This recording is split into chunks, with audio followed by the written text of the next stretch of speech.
morning guys, welcome muli sa aking YouTube channel. Nagmamadali na tayo, alas 9 na. Tumawag yung amo, tara umaga, maaga rin tayong lalabas. Wala kasing kasama yung bata, mamaya papapasok alas 10. Ayan, kaya nagmamadali tayo.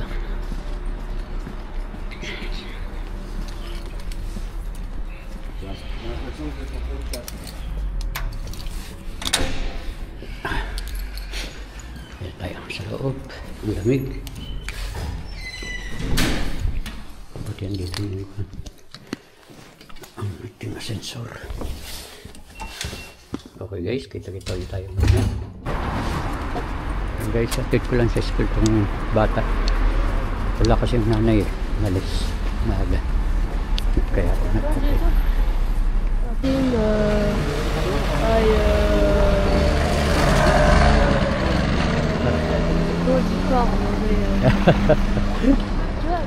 Attends. Oh, viens.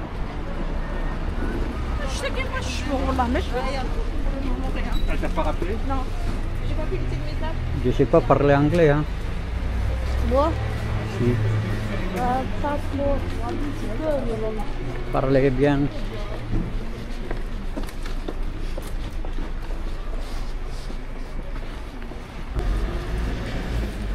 Hindi gaanong malamig ngayon. 0 compare doon sa nakarang araw. Negative 1, 2, 3, 4. Ngayon 0 lang. Medyo ayos lang. Hindi masakit sa tenga at sa kamay. Fitness ko lang.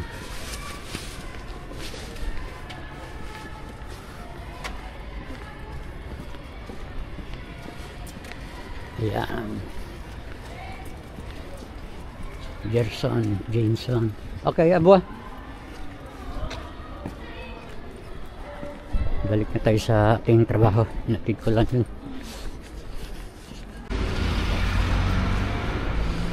Dumadaan. Pwede tayo. Tumawid ko. Ang kotse. Okay.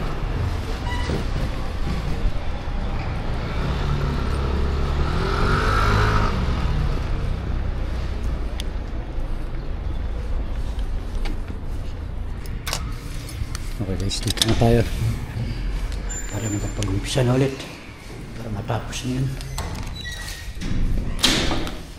Yung nilabang kong bedsheet kahapon, sinampay lang kasi mainit sa kwarto dahil sa heater, depende sa kuryente.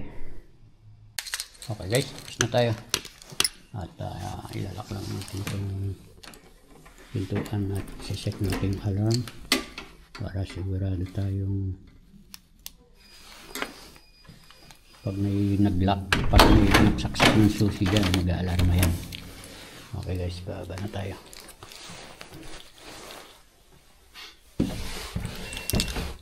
Pag dikit ng susi doon sa butas, mag-aalarma na yun at maririnig, mag-notify sa cellphone ng mga amo, kaya alam nila yan. Minsan nakalimutan ko, nakakuan pala yan, naka-alarm. Pagsaksak kung gano'n tumawag yung amo, sabi ko it's me. Alam na nila. Okay guys, pauwi na tayo at kakain muna tayo ng tanghalian bago tayo pumunta sa ating susunod na trabaho. May text si amo na bumili raw muna ako baget, kakain siya. Maaga akong bumaba dahil maaga akong pumasok 9 pumasok na ako. Kaya bumaba ako ng 11:30, 2 hours and a half. Dati 3 hours ako dyan, binawasan. Ewan ko bakit. Okay guys, hindi problema yun. Meron pa tayong ibang trabaho. At tayo ipauwi para kumain ng tanghalian. Yan guys, ingay dito sa school kasi. School ng mga bata. Papunta na tayo sa ating susunod na trabaho bago tayo umakyat. Dami na tayo ng boulangerie o kaya dito sa Grand Epicerie.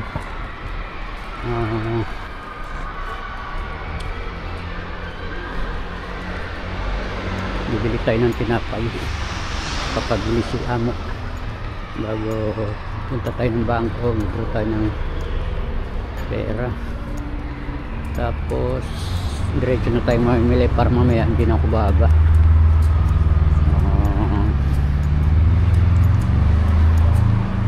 Diretso na tayong magluto. Okay guys, at mamadali na tayo. Pas na naman tong buong maghapon na to. Hingal na naman tayo pag-uwi. Kaya pagdating ko sa bahay kakain, habang nanonood, tulog na pala ako. Hindi ko na namalayan. Katapos gigising ako ng maaga, hindi na ako makakatulog ulit. Sira ang tulog ko. Okay guys, at tingnan natin yung buong maghapon na to.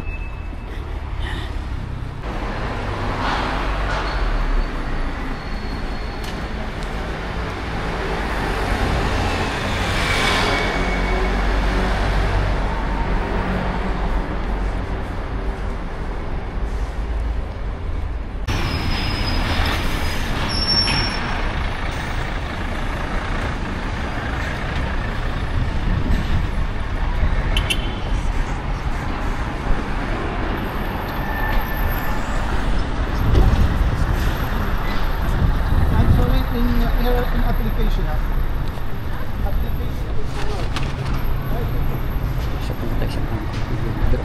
Guys, naka-withdraw na tayo ng 150 euro. Papadala ko mamaya. Ngayon pasok tayo rito sa drone officery. Bili tayo ng bagot. Okay guys, nabili na tayo ng tinapay. Punta tayo ngayon sa Philippine Store para ipadala natin tong pera. Tapos punta diretso ako ng bilihan ng karne. Bibili tayo ng whole chicken, i-roast chicken natin sa oven. Okay guys, at saka patatas, lalagyan natin ng patatas. Meron akong patatas doon para sa kanilang hapunan. Ayos, hindi na tayo mag-iisip kung ano pang lulutuin.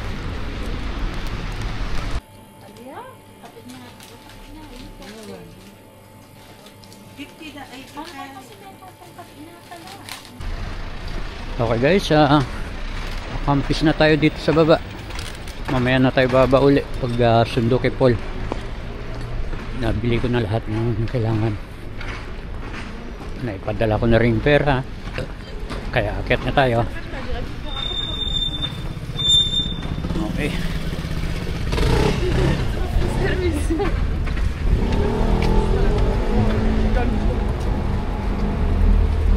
Nakalabas yung kamay kong dalawa kaya malamig, parang may tumutusok-tusok. So pamili ko tinapay. Bumili rin ako ng citronel or tawag sa atin yung tanglad. Ilalagay natin sa loob ng manok sa loob ng manok. At ilalagay natin yung pag sa i-oven natin para masarap, may extra flavor at amoy. Nagsalang ako ng crepe at yung manok. Ayan, sinalang ko na. Hindi ko lang sipon, 4:30 na. Hirap pagkawa pa ng cake. Ay bigyan mo pa ng lakas at pasensya. Kapagod.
Thank you Lord at nakatapos na ulit. Nakatapos na naman tayo sa ating trabaho. Napagod sobra, ang bilis. Paspas. Kailangan naman paspas. Kung hindi, may iwan yung trabaho. Gawa pa ka ng crepe. Sundo pa ng bata. Wala, gusto pang magpagawa ng yogurt cake. Buti na lang walang yogurt sa rep.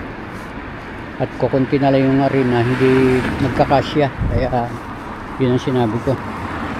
Ngayon pupunta tayo ng Philippine store. Bibili tayo ng ulam.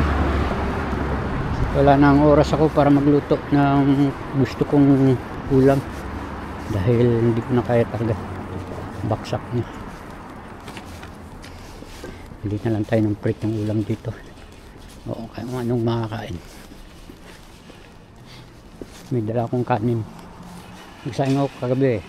Marami silang kinain na kanin kagabi. Dahil yung pinrito ko tsaka yung chicken teriyaki yan ni Elisa. So guys, at kita-kita tayo dyan sa Philippine store. Okay guys, pauwi na tayo. Ito. Hindi ako ng pagkain ko. Hinihingal ako. Hinihingal ako sa trabaho. Terrible ang pang-araw ko ngayon. Na-stress ako sa ganyang amo. Hindi nga nakikita yung wala akong tigil. Ako, bigyan mo pa ako lot ng mahabang pasensya. Guys, dito na tayo. Buksan lang natin yung pintuan na yun.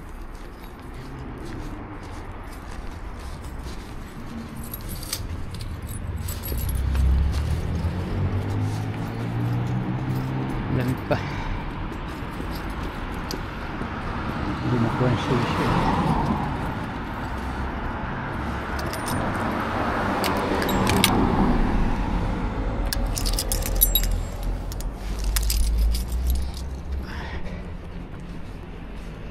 Buti itong lugar namin secure, may sariling siyang gate. Maglaruan hanggang papasok dito. Compare dati to walang gate eh. Secure na secure. Parang hindi basta makakapasok ang magnanakaw dito. Pero na lang kung may mga nagtatrabaho yung trabo. Ayan guys, dito na ako. Ay, nakakahinga na rin. Thank you Lord. Dito muna ako magpapahinga. Talagang sa trabaho hindi ako naupo. Paspas pa. Tapos dami pang utos. Ay, thank you Lord at nakaraos na naman yung buong araw, buong maghapon. Ako'y talagang pagod na pagod na. Minsan nakakaisip ako umuwi na lang. Guys, dito na ako. Umuwi at magpahinga doon na lang mag business. Kaya lang syempre merong mga dahilan kung bakit hindi pa ako pwedeng umuwi. Ayan. Okay guys, bago tayo magdramahan, bago ako magdrama sa inyo, ako'y magpapaalam muna at see you next upload na lang. Thank you for watching sa ating mga video. Good night and God bless po sa ating lahat. Bye bye.